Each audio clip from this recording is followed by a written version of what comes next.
قال رسول الله صلى الله عليه وسلم دينار أنفقته في رقبة ودينار تصدقت به على مسكين ودينار أنفقته في سبيل الله ودينار أنفقته على أهلك أعظمها أجرا الذي أنفقته على أهلك أو كما قال النبي عليه الصلاة والسلام আল্লাহ রসুল বলেন, তোমার হাতে 4টি দিনার আছে, একটি দিনার আল্লাহর রাস্তায় ব্যয় করেছো, আরেকটি দিনার দিয়ে একটি গোলাম আজাদ করেছো, আরেকটি দিনার পরিবারে ব্যয় করেছো, স্ত্রীর জন্য ব্যয় করেছো, ছেলে সন্তানের জন্য ব্যয় করেছো, আরেকটি দিনার গরিব মিসকিনকে সদকা করেছো। এই 4টি দিনারের মধ্যে সবচেয়ে বেশি সওয়াব আল্লাহ পাক রব্বুল আলামিন দান করবেন সেই দিনারে, যেই দিনারটা আপনি পরিবারের জন্য, স্ত্রীদের জন্য ব্যয় করেছেন। এতগুলো অধিকার নারী জাতিকে ইসলাম দিয়েছে, এরপরেও কি ইসলাম কাঠগড়ায় দাঁড়াতে হবে? বর্তমান অন্তর্বর্তীকালীন সরকারের পক্ষ থেকে নারী সংস্কার কমিশন গঠন করা হয়েছে।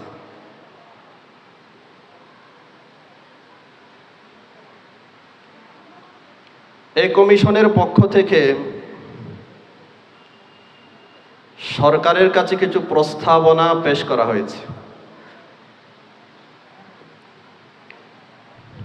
যেই প্রস্তাবনাগুলো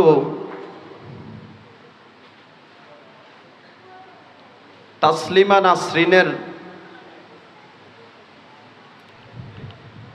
ডিম থেকে ফোটানো বাচ্চারাই করতে পারে, সেখানে এমন কিছু প্রস্তাবনা রয়েছে যে প্রস্তাবনাগুলো শুধু কোরআন সুন্নাহ বিরোধী নয়,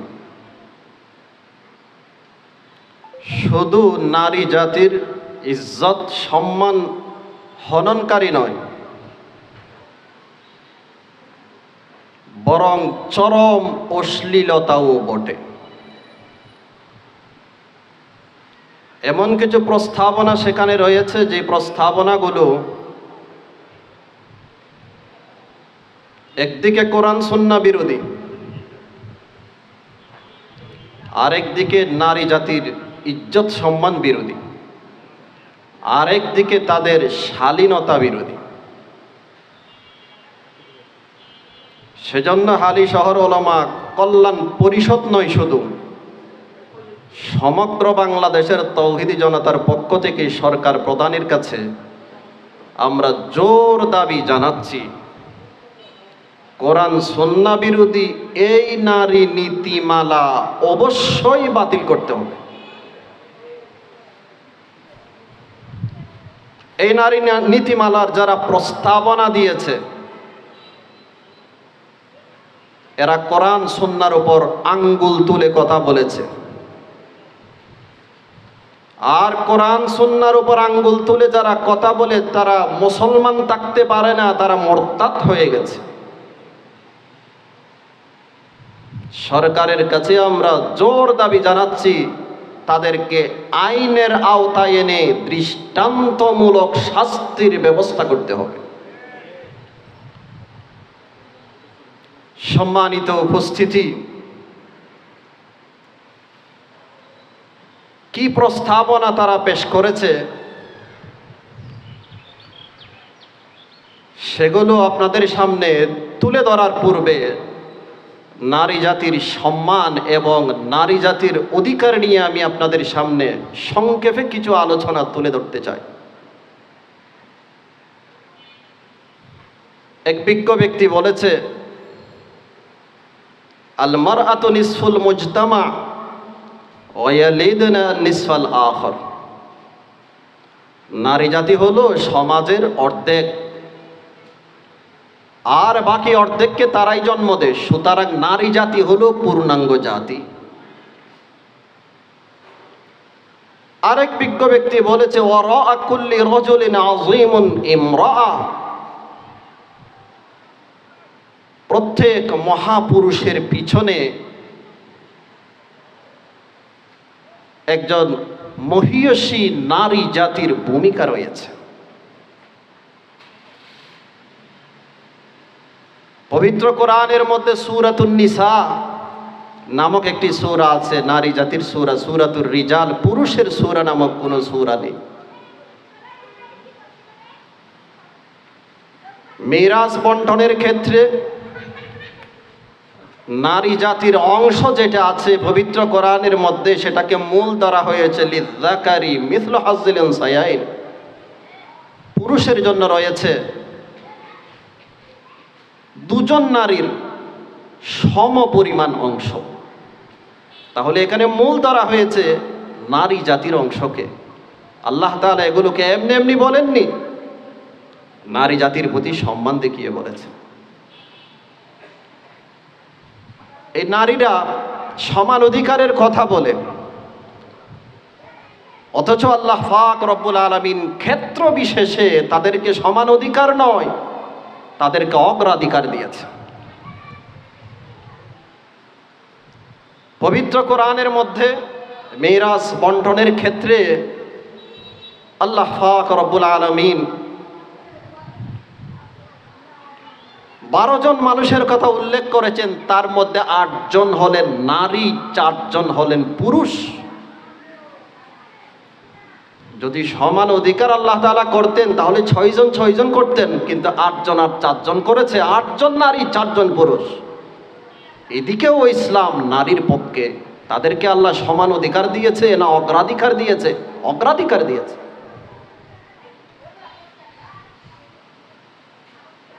মাতা পিতার খেদমত নিয়ে যদি আলোচনা করতে যাই, প্রসিদ্ধ হাদিস আমাদের সকলেরই জানা, এক ব্যক্তি জনাবে মুহাম্মদুর রাসূলুল্লাহ সাল্লাল্লাহু আলাইহি ওয়াসাল্লামের দরবারে এসে জিজ্ঞাসা করলেন, ইয়া রাসূলুল্লাহ, মান আহাক্কুন নাসি বিহুসনি সাহাবাতি, আমার আত্মীয় স্বজনের মধ্যে আমার সদাচারের হকদার কে বেশি? আল্লাহ রসুল বলেন, উম্মুকা, তোমার মা। ইয়া রাসূলুল্লাহ, তারপরে কে বেশি? আল্লাহ রসুল বলেন, তোমার মা। ইয়া রাসূলুল্লাহ, তারপরে কে বেশি? আল্লাহ রসুল বলেন, তোমার মা। চতুর্থবারে বলেছেন, আবুকা, তোমার বাবা। মায়ের কথা 3 বার বলা হয়েছে, বাবার কথা 1 বার বলা হয়েছে। বলুন, মাকে সমান অধিকার দেওয়া হয়েছে না অগ্রাধিকার দেওয়া হয়েছে? অগ্রাধিকার দেওয়া হয়েছে। বিবাহের পর স্ত্রী যেভাবে, স্বামী যেভাবে স্ত্রীকে উপভোগ করে, স্ত্রীও তো স্বামীকে উপভোগ করে থাকে। বিবাহের পর স্বামী যেভাবে স্ত্রীকে উপভোগ করে, স্ত্রীও স্বামীকে উপভোগ করে। তাহলে তো দেনমোহর মোহরানা অর্ধেক অর্ধেক হওয়ার কথা ছিল। 1 লক্ষ টাকা যদি মোহরানা হয়, 50,000 স্বামী দিবে আর 50,000 স্ত্রী দিবে। 1 কোটি টাকা মোহরানা হলে 50 লক্ষ স্বামী দিবে আর 50 লক্ষ স্ত্রী দিবে। অথচ একচাটিয়া ইসলাম বলেছে এই মোহরানা স্বামী আদায় করতে হবে। পবিত্র কোরআনে আল্লাহ তাআলা বলেছেন, ওয়াতুন নিসা সাদকাতিহিন্না নিহলা, স্ত্রীদের মোহরানা আনন্দ চিত্তে আদায় করে দাও। فإن طبن لكم عن شيء منه نفسا فكلوه هنيئا مريئا। মোহরানার কিছু অংশ দেন, মোহরের কিছু অংশ যদি তারা খুশি মনে ছেড়ে দেয় তাহলে আপনারা খেতে পারবেন। কাজের বেলায় উভয়ে শরিক, দেওয়ার বেলায় ইসলাম বলেছে স্বামীকে দিতে। এখানেও ইসলাম নারীদের পক্ষে, এখানেও অগ্রাধিকার দেওয়া হয়েছে নারীদেরকে, সমান অধিকার নয়। যারা সমান অধিকারের কথা বলে তারা নারীদেরকে ঠকাইতে চায়, তারা নারীদের সাথে প্রতারণা করতে চায়। বাংলাদেশের তৌহিদি জনতার শরীরে 1 ফোঁটা রক্ত থাকতে মা বোনদেরকে ঠকাইতে দেওয়া হবে না, তাদের সাথে প্রতারণা করতে দেওয়া হবে না ইনশাআল্লাহ। এবার নারীর অধিকার নিয়ে যদি আলোচনা করতে যাই, সে আলোচনা তো অনেক লম্বা। হাতে গোনা কিছু অধিকারের কথা আমি আপনাদের সামনে তুলে ধরতে চাই। ইসলামের পূর্বে নারী জাতিকে জীবিত মাটির নিচে ফুতে দেওয়া হতো। বেঁচে থাকার কোনো অধিকার তাদের ছিল না। পবিত্র কোরআনে আল্লাহ তাআলা ইরশাদ করেছেন, ওয়াইযাল মাউউদাতু সুইলাত বিআইয়ি যামবিন কুতিলাত। জীবিত তাদেরকে মাটির নিচে কেন দাফন করা হতো? কারণ কন্যা সন্তানের বাবা হওয়া এটা লজ্জার বিষয় ছিল। আরেক আয়াতে আল্লাহ তাআলা বলেন, তাদের কাউকে যখন কন্যা সন্তানের সুসংবাদ দেওয়া হতো, যাল্লা ওয়াজহুহু মুসওয়াদ্দান ওয়া হুয়া কাযীম, তাদের চেহারা মলিন হয়ে যেত, অন্ধকার হয়ে যেত। লজ্জা থেকে বাঁচার জন্য লোক সমাজে তারা যেতেন না, লুকিয়ে থাকতেন মানুষ থেকে, আর বলতেন এই লজ্জা নিয়ে কি আমি বেঁচে থাকবো? আমি এত সুহুফিল আর লজ্জা নিয়ে কি বেঁচে থাকবো, না এই মেয়েটাকে মাটির নিচে ফুতে ফেলবো। ইসলামের পূর্বে নারী জাতির অবস্থান ছিল জীবিত মাটির নিচে, আর ইসলাম ধর্ম আসার পর নারী জাতির পায়ের নিচে হয়ে গেছে জান্নাত। ইসলামের আগে তাদের স্থান ছিল জীবিত মাটির নিচে, আর ইসলাম ধর্ম আসার পর তাদের পায়ের নিচে হয়ে গেছে জান্নাত। জীবিত মাটির নিচে দাফন করাকে ইসলাম নিষিদ্ধ করেছে, হারাম করে দিয়েছে। হাদিস শরীফে আছে, জনাবে মুহাম্মদুর রাসূলুল্লাহ সাল্লাল্লাহু আলাইহি ওয়াসাল্লাম ইরশাদ করেছেন, ক্বালা রাসূলুল্লাহ সাল্লাল্লাহু আলাইহি ওয়াসাল্লাম, ইন্নাল্লাহা হাররামা আলাইকুম উকুকাল উম্মাহাত ওয়া ওয়া'দাল বানাত আও কামা ক্বালা an-নাবিয়্যু আলাইহিস সালাতু ওয়াস সালাম।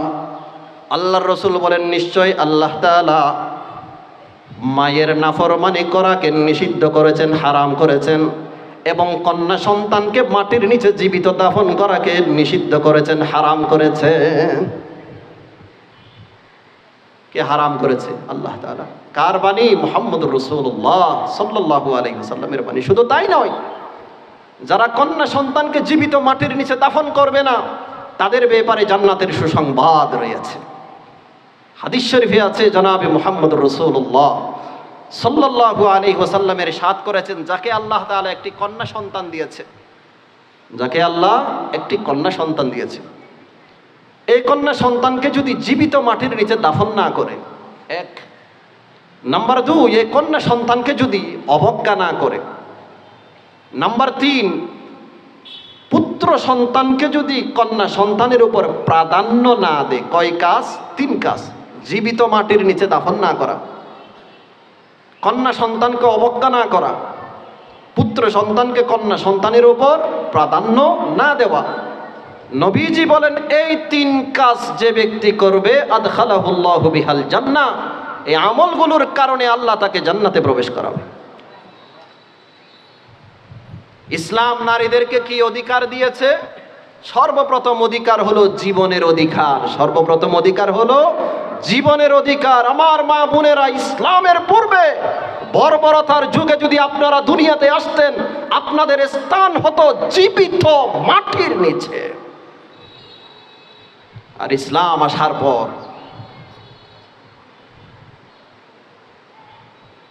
সুস্পষ্ট ভাষায় বলে দিয়েছে, ইন্নাল জান্নাতা তাহতা আকদামিল উম্মাহাত, জান্নাত মায়ের পায়ের নিচে। জিন্দা দরগুর করা জীবিত মাটির নিচে নিষিদ্ধ করে দেওয়া হয়েছে।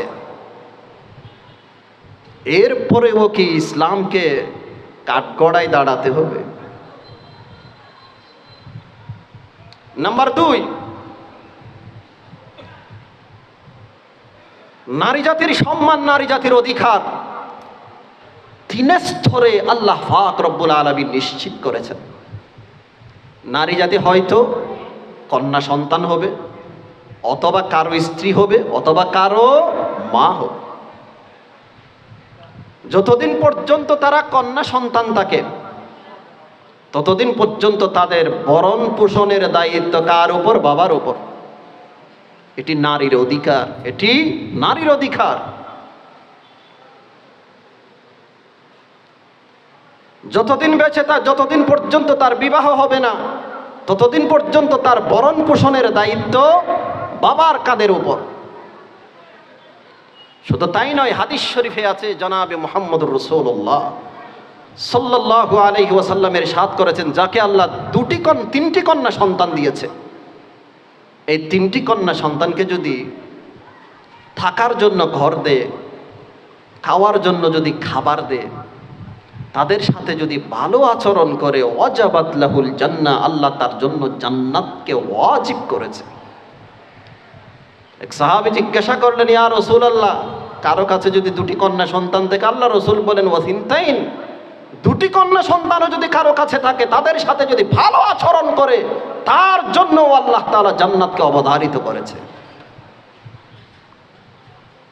বিবাহের পর এই কন্যা সন্তান যখন কারো স্ত্রী হয়,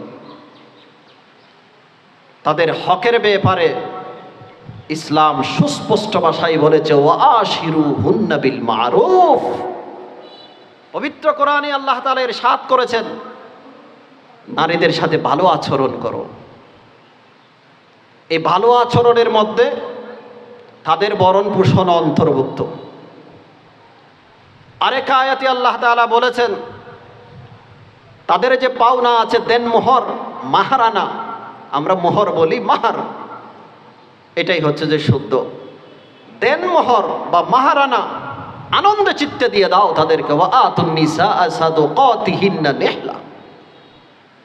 আপনি যদি স্ত্রীদের ভরণ পোষণ যথাযথভাবে আদায় করেন, হাদিস শরীফে আছে, আল্লাহ রাসূল সাল্লাল্লাহু আলাইহি ওয়াসাল্লামের ইরশাদ করেছেন, ক্বালা রাসূলুল্লাহি সাল্লাল্লাহু আলাইহি ওয়াসাল্লামা দিনারুন আনফাকতাহু ফি রাকাবা ওয়া দিনারুন তাসাদ্দাকতা বিহি আলা মিসকিন ওয়া দিনারুন আনফাকতাহু ফি সাবিলিল্লাহ ওয়া দিনারুন আনফাকতাহু আলা আহলিক আযমুহা আজরান আল্লাযী আনফাকতাহু আলা আহলিক আও কামা ক্বালা an-নাবিয়্যু আলাইহিস সালাতু ওয়াস সালাম। আল্লাহ রাসূল বলেন, তোমার হাতে 4টি দিনার আছে, একটি দিনার আল্লাহর রাস্তায় ব্যয় করেছো, আরেকটি দিনার দিয়ে একটি গোলাম আজাদ করেছো, আরেকটি দিনার পরিবারে ব্যয় করেছো, স্ত্রীর জন্য ব্যয় করেছো, ছেলে সন্তানের জন্য ব্যয় করেছো, আরেকটি দিনার গরিব মিসকিনকে সদকা করেছো। এই 4টি দিনারের মধ্যে সবচেয়ে বেশি সওয়াব আল্লাহ পাক রব্বুল আলামিন দান করবেন সেই দিনারে, যেই দিনারটা আপনি পরিবারের জন্য, স্ত্রীদের জন্য ব্যয় করেছেন। এতগুলো অধিকার নারী জাতিকে ইসলাম দিয়েছে, এরপরেও কি ইসলাম কাঠগড়ায় দাঁড়াতে হবে? এরপর নারী জাতি যখন মা হয়ে যায়, মায়ের অধিকার তো বর্ণনা করে শেষ করা যাবে না। পবিত্র কোরআনে আল্লাহ তাআলা বলেছেন, ওয়াবিল ওয়ালিদাইনি ইহসানা, মা বাবার সাথে সদাচরণ করো। শুধু তাই নয়, তাদের কোনো আচরণে বিরক্ত হয়ে আল্লাহ তাআলা বলেন, উফ শব্দ বলো না, ওয়ালা তানহারহুমা, তাদেরকে ধমক দিয়ে কথা বলো না, ওয়াকুল লাহুমা কাওলান কারীমা, তাদের সাথে নম্র ভাষায় কথা বলো, আই কাওলান লাজ্জিনান সাহালা। তাহলে নারীর সম্মান, নারীর ইজ্জত 3 স্তরে ইসলাম নিশ্চিত করেছে, কোরআন সুন্নাহ নিশ্চিত করেছে। এরপর পড়াশোনা। ইসলাম কি নারী জাতিকে পড়তে নিষেধ করেছে? না, তলাবুল ইলমি ফরিদাতুন আলা কুল্লি মুসলিম। প্রত্যেক মুসলমান নারী জাতির, প্রত্যেক মুসলমান নারী পুরুষের উপর ইলম তলব করা ফরজ। প্রত্যেক মুসলমান নারী পুরুষের উপর ইলম তলব করা ফরজ। ইসলাম শিক্ষা অর্জনের বিপক্ষে নয়, তবে সহশিক্ষার বিপক্ষে। কিসের বিপক্ষে? সহশিক্ষার বিপক্ষে। নারী পুরুষ একসাথে পড়বে, যেখানে পর্দার বিধান নষ্ট হবে, সেই পদ্ধতিতে জ্ঞান অর্জন করতে ইসলাম নিষেধ করেছে। কিন্তু ইসলাম শিক্ষার বিপক্ষে নয়। যুগে যুগে অনেক নারী জাতি শিক্ষিতা হয়ে দেখিয়ে দিয়েছে যে ইসলাম শিক্ষার অন্তরায় নয়। আয়েশা সিদ্দিকা রাদিয়াল্লাহু তাআলা আনহা, আল্লাহ রাসূল সাল্লাল্লাহু আলাইহি ওয়াসাল্লামের স্ত্রী, 2210টি হাদিস বর্ণনা করেছেন আয়েশা। মায়ের পেট থেকে এগুলো শিখে এসেছে না, পড়তে পড়তে শিক্ষিতা হয়েছে। সিদ্দুল উজারা বিনতু মুহাম্মদ আদ দেমস্কিয়া, দেমস্কের একজন মেয়ে, তার নাম সিদ্দুল উজারা, অনেক হাদিস বর্ণনা করেছেন। হাদিস জগতের সম্রাট ইমাম শামসুদ্দিন জাহাবী রহমতুল্লাহি আলাইহি ওনার থেকে হাদিস বর্ণনা করেছেন। ফাতেমা বিনতু ওমর আস-সামারকান্দি একজন নারী, মুফতি ছিলেন। ওনার স্বামী ইমাম কাসানি রহমতুল্লাহি আলাইহি উনিও মুফতি ছিলেন। স্বামী যদি ফতোয়াতে ভুল করত, স্ত্রী সেই ভুল শুধরিয়ে দিতেন। যুগে যুগে নারীরা শিক্ষা গ্রহণ করে আলেমা হয়ে, মুহাদ্দিসা হয়ে, মুফাসসিরা হয়ে এই কথা স্পষ্ট করে দিয়েছে ইসলাম শিক্ষার অন্তরায় নয়। ইসলাম শিক্ষার অন্তরায় নয়। পর্দার ভিতরে থেকে আপনি শিক্ষা অর্জন করেন, বাধা নেই। এত সম্মান ইসলাম নারীদেরকে দিয়েছে, এত অধিকার ইসলাম নারীদেরকে দিয়েছে। এরপরেও আমাদের দেশের কিছু নারীরা বলে যে ইসলাম আমাদের অধিকার হরণ করেছে। নাউযুবিল্লাহি মিন যালিক। নারীবাদীরা যেই প্রতিবেদন পেশ করেছে সরকারের কাছে, এই প্রতিবেদনের মধ্যে যে সমস্ত প্রস্তাবনা তারা পেশ করেছে, হাতে গোনা কয়েকটি প্রস্তাবনা পৃষ্ঠা নম্বর সহ আমি আপনাদের সামনে তুলে ধরতে চাই। তাদের এই প্রস্তাবনা একটি বইয়ের মাধ্যমে ছিল। সেই বইয়ের নাম ছিল নারী বিষয়ক সংস্কার কমিশনের প্রতিবেদন। নারী বিষয়ক সংস্কার কমিশনের প্রতিবেদন। এই বইয়ের 9 নাম্বার পৃষ্ঠায় লিখেছে, কত নাম্বার পৃষ্ঠা? 9 নাম্বার পৃষ্ঠায় লিখেছে, ভরণ পোষণের ক্ষেত্রে ধর্মীয় আইন অনুসরণ বাধ্যতামূলক হওয়ায় নারীরা বৈষম্যর শিকার হন। একবারও মুখ দিয়ে নাউজুবিল্লাহ বের হয় না। ভরণ পোষণের ক্ষেত্রে ধর্মীয় আইন অনুসরণ বাধ্যতামূলক হওয়ায় নারীরা বৈষম্যর শিকার হন। ধর্মের কারণে নারীরা নাকি বৈষম্যর শিকার হয়। নাউজুবিল্লাহি মিন যালিক। আর ইসলামের পূর্বে তোমাদের অবস্থান ছিল জীবিত মাটির নিচে, আর ইসলাম ধর্ম আসার পর তোমাদেরকে জীবনের মর্যাদা দিয়েছে। আর তোমরা বলতেছো না ইসলাম আমাদের উপর ইনসাফ করেনি, জুলুম করেছে। নাউযুবিল্লাহি মিন যালিক। এরপর 11 নম্বর পৃষ্ঠায় লিখেছে, ধর্মপ্রথা নারীর প্রতি বৈষম্যর মূল কারণ। ধর্মপ্রথা নারীর প্রতি বৈষম্যর মূল কারণ। নাউযুবিল্লাহি মিন যালিক। 3 নম্বর প্রতিবেদন, তারা বলেছে নারীদের সম্পত্তির সমানাধিকার নিশ্চিত করতে মুসলিম ও হিন্দু উত্তরাধিকার আইন সংশোধন করা জরুরি। অর্থনীতির সকল ক্ষেত্রে সিদ্ধান্ত গ্রহণ ও সম্পদে নারীর সমান অধিকার নিশ্চিত করতে হবে। পুরুষকে যতটুকু দেওয়া হয় নারীকেও ততটুকু দেওয়া হবে, দিতেই হবে। সমান অধিকার, সমান অধিকার। তাদের এই প্রস্তাবনা সরাসরি কোরআন বিরোধী। পবিত্র কোরআনে আল্লাহ পাক রব্বুল আলামিন ইরশাদ করেছেন, লিযযাকারি মিসলু হাজ্জিল উনসায়াইন। নারী পাবে সিঙ্গেল, পুরুষ পাবে ডবল। কার কথা? আল্লাহর কথা। আলেমদের কথা এটা না, মুফতিদের কথা না, মুহাদ্দিসদের কথা না, মুফাসসিরদের কথা না। কার কথা? সমস্ত বিচারকের বিচারক, আহকামুল হাকিমিন রব্বুল আলামিনের কথা। এর উপরে কি আর কোনো কথা হতে পারে? লিযযাকারি মিসলু হাজ্জিল উনসায়াইন। দুজন নারীর সমপরিমাণ একজন পুরুষকে দেওয়া হবে। দুজন নারীর সমপরিমাণ একজন পুরুষকে দেওয়া হবে। এখন রয়ে গেল কথা, নারীও বাবার সন্তান, ছেলেও বাবার সন্তান, মেয়েও বাবার সন্তান, ছেলেও বাবার সন্তান, একজনকে ডবল দেওয়া হচ্ছে, একজনকে সিঙ্গেল কেন দেওয়া হচ্ছে? মুহতারাম হাজিরিন, একটা কথা মনে রাখবেন, অধিকার নির্ধারিত হয় দায় দায়িত্বের পরিমাণ অনুসারে। অধিকার নির্ধারিত হয় দায় দায়িত্বের পরিমাণ অনুসারে। যার দায়িত্ব বেশি তার অধিকারও বেশি, যার দায়িত্ব কম তার অধিকারও কম।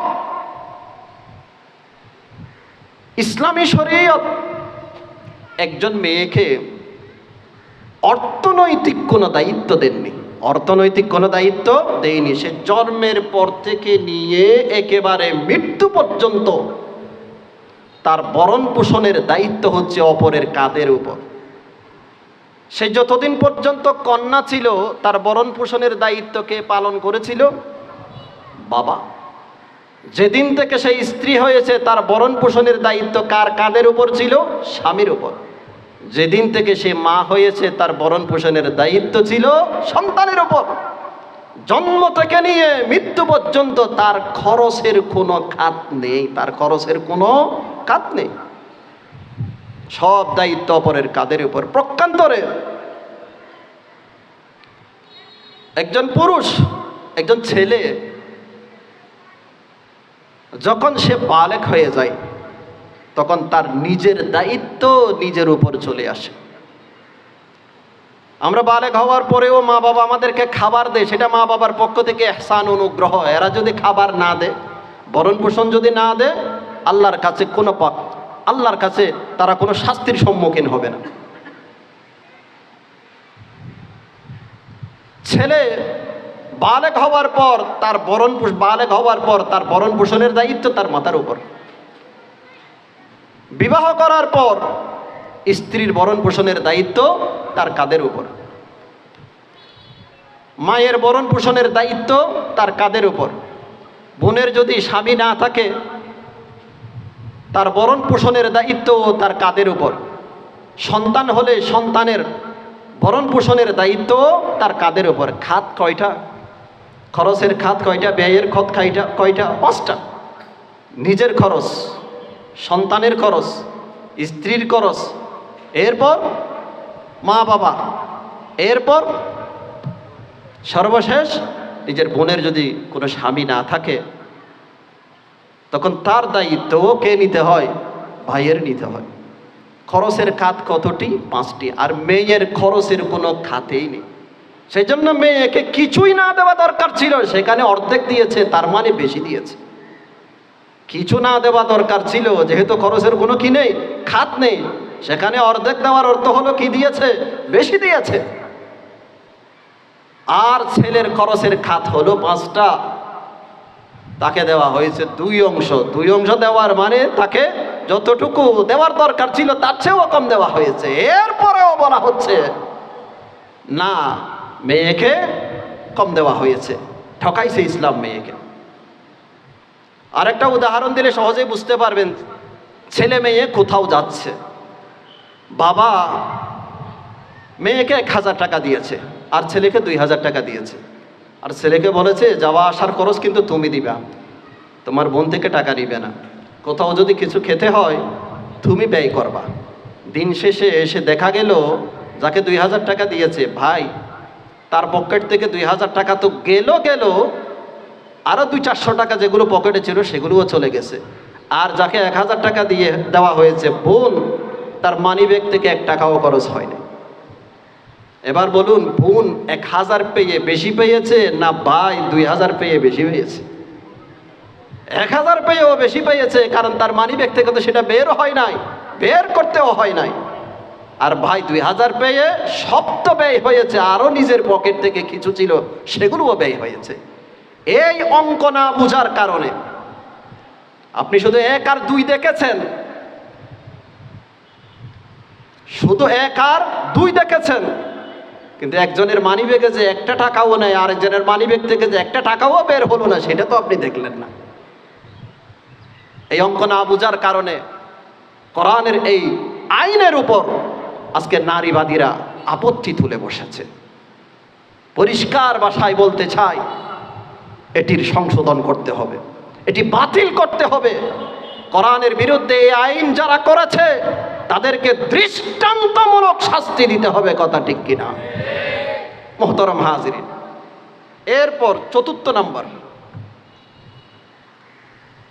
যে বইয়ের কথা আপনাদের সামনে কিছুক্ষণ আগে বলেছিলাম, নারী বিষয়ক সংস্কার কমিশনের প্রতিবেদন। এই বইয়ের 132 থেকে 133 নাম্বার পৃষ্ঠা পর্যন্ত লম্বা একটা কথা লিখেছে। সারমর্মটা আমি আপনাদেরকে পড়ে শোনাই। শ্রম আইনে যৌন কর্মীদের স্বীকৃতি প্রদান করতে হবে। বেশ্যাবৃত্তিকে সাপোর্ট করতে হবে, তাদেরকে শ্রমিকের মর্যাদা দিতে হবে। অথচ পবিত্র কোরআনে আল্লাহ তাআলা বলেছেন, ওয়ালা তাকরাবুজ জিনা ইন্নাহু কানা ফাহিশাতাও ওয়া সাআ সাবিলা। জিনার কাছেও যেও না, এটি অশ্লীলতা, এটি খারাপ রাস্তা, মন্দ পথ।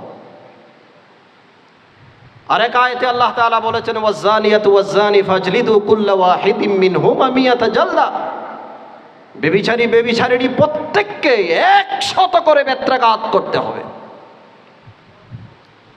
দায়িত্বকার সরকারের বেবিচারিণীর উপর সরকার প্রধান যদি বেত্রাঘাত না করে, সরকার যদি বেত্রাঘাত না করে, বেবিচারিণীর যে অপরাধের কারণে তারা যে অপরাধ করেছে, অপরাধের যেই শাস্তি দেশের সরকার যদি তাদের উপর শাস্তি না দেয়, বেত্রাঘাত যদি না করে, তারাও একই শাস্তির সম্মুখীন হবে কাল হাশরের ময়দানে। মুহতারাম হাজিরিন, যৌনকর্মী যারা আছে তারা বলেছে তাদেরকে শ্রমিকের মর্যাদা দিতে হবে। এইভাবে যদি তাদেরকে শ্রমিকের মর্যাদা দিতে হয়, তাহলে পথে ঘাটে না ব্যভিচার আরম্ভ হয়ে যাবে। এই আইন যদি বাস্তবায়ন হয়, আমাদের সোনার বাংলাদেশ আর সোনার বাংলাদেশ থাকবে না, এটা বেশ্যাখানায় পরিণত হয়ে যাবে। মুহতারাম হাজিরিন, তাওহীদি জনতার শরীরে এক ফোঁটা রক্ত থাকতে এই বাংলাদেশকে বেশ্যাখানায় আমরা পরিণত করতে দেব না, কথা ঠিক কিনা? আল্লাহ পাক রব্বুল আলামিন সবাইকে বুঝার তৌফিক নসিব করেন, আমিন। শুধু তাই নয়, তারা আর একটা কথা লিখেছে ওই বইয়ের 39 নম্বর পৃষ্ঠায় লিখেছে, বৈবাহিক সম্পর্কের কারণে জোরপূর্বক যৌন সম্পর্ককে দর্শন হিসেবে আখ্যায়িত করে আইন সংশোধন করা। আচ্ছা, স্বামী স্ত্রী এরা যদি মিলন করে, এখানে কি কোনো দর্শনের কথা আছে? এটা কি দর্শন হতে পারে? স্ত্রীর মনে চাইলো না, স্বামী জোর করলো, এরা বলতেছে না, এটাকে দর্শন বলতে হবে। এটাকে কি বলতে হবে? দর্শন বলতে হবে। আল্লাহ তাদেরকে হেদায়েত নসিব করুক, আমিন। মুহতারাম হাজিরিন, শুধু তাই নয়, তারা বলেছে যে একাধিক বিবাহ নিষিদ্ধ করতে হবে। বইয়ের 41 নম্বর পৃষ্ঠায় লিখেছে, বহু বিবাহ প্রথা বিলুপ্ত করতে হবে। বহু বিবাহ করার জন্য এটাকে আলেম সমাজ বলেছে। কে বলেছে? আল্লাহ তাআলা পবিত্র কোরআনে আল্লাহ তাআলা ইরশাদ করেছেন, ফানকিহু মা তাবা লাকুম মিনান নিসাই মাসনা ওয়া থুলাসা ওয়া রুবা'। পবিত্র কোরআনে আল্লাহ তাআলা বলেছেন 2, 3, 4 পর্যন্ত বিবাহ করার কি আছে? অনুমতি আছে। তো একজন পুরুষকে একাধিক বিবাহ করার কেন ইসলাম অনুমতি দিয়েছে? এর পিছনে একাধিক কারণ আছে। 1 নম্বর কারণ হলো তজরবার মাধ্যমে, অভিজ্ঞতার মাধ্যমে আমরা দেখতে পাই, বাস্তবেও তাই, একজন সুস্থ পুরুষ তার মধ্যে জৈবিক চাহিদা নারীর চেয়ে বেশি। সুস্থ পুরুষের মধ্যে জৈবিক চাহিদা নারীর চেয়ে বেশি। এবার একজন নারী প্রতি মাসে নির্দিষ্ট একটা সময় অসুস্থ থাকে। বাচ্চা ভূমিষ্ঠ হবার শুরুতে এবং শেষে দীর্ঘ একটা সময় সে অসুস্থ থাকে। এই অসুস্থতার সময় নারী তার জৈবিক চাহিদা, তার যে স্বামী আছে স্বামীর জৈবিক চাহিদা পূরণ করতে পারে না। সেজন্য ইসলাম বলেছে, শক্তি সামর্থ্য থাকলে, স্ত্রীদের মাঝে সমতা বজায় রাখার সক্ষমতা থাকলে তার জন্য 2, 3, 4 পর্যন্ত বিবাহ করা জায়েজ। আর এই সক্ষমতা যদি না থাকে, এই কন্ডিশন লাগবে, এই কন্ডিশন না থাকলে ফাওয়াহিদাতান, একটাই বিবাহ করবে।